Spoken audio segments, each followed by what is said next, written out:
আমি আন্দোলন করছিলাম বলে হাজরার মোড়ে আমাকে ডান্ডা মেরে মেরে, আমার মাথায় 46টা সেলাই আছে, আমার ব্রেন অপারেশন করতে হয়েছে, আমার ডান হাতের অর্ধেক হাড় নেই।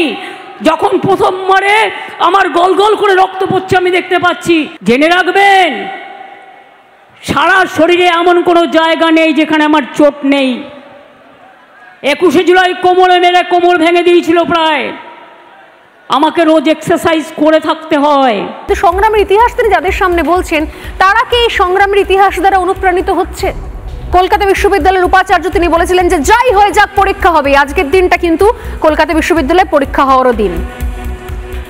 বলা হয়েছিল যে আজকের দিনে পরীক্ষা না রাখতে, তৃণমূল ছাত্র পরিষদের প্রতিষ্ঠা দিবস সেই দিনে পরীক্ষা না রাখতে।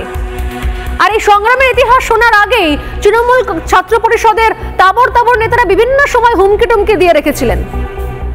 একজন তো বলেই বসলেন যে কলকাতা বিশ্ববিদ্যালয়ের উপাচার্যকে তাকে দেখি ইঞ্চিতে ইঞ্চিতে বুঝে নেবেন। এই সংগ্রামের ইতিহাস, মাথায় 46টা সেলাই বা স্টেন গান নিয়ে তারা খাওয়া, বা একটা হাড়ও আস্ত না রাখা, বা মার খেয়ে হাড় চ্যাপ্টা হয়ে যাওয়ার ইতিহাস তাদেরকে কি অনুপ্রাণিত করবে? প্রশ্ন রাখলাম আজ।